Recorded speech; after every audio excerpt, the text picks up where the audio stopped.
kucaklayıp çok çok öperdi.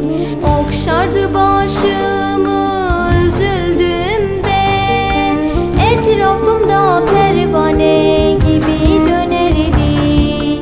Etrafımda pervane gibi dönerdi.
Üzülme güzel yavrum, ben cennetteyim.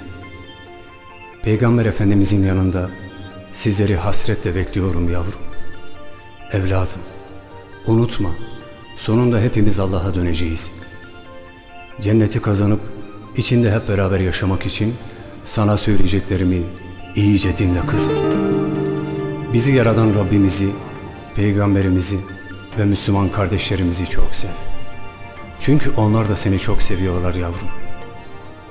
Evladım, yüce kitabımız Kur'an-ı Kerim'i çokça oku ve onu anlamaya çalış.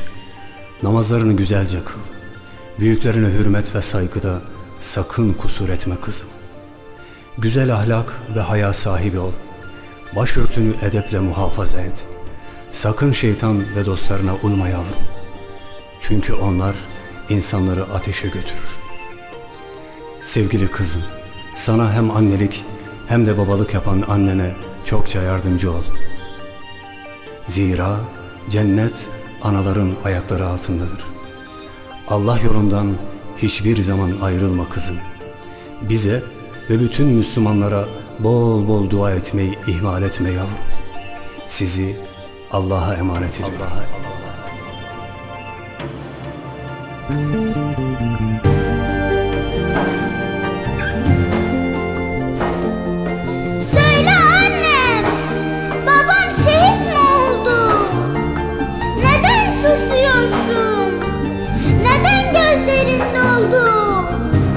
İşte yine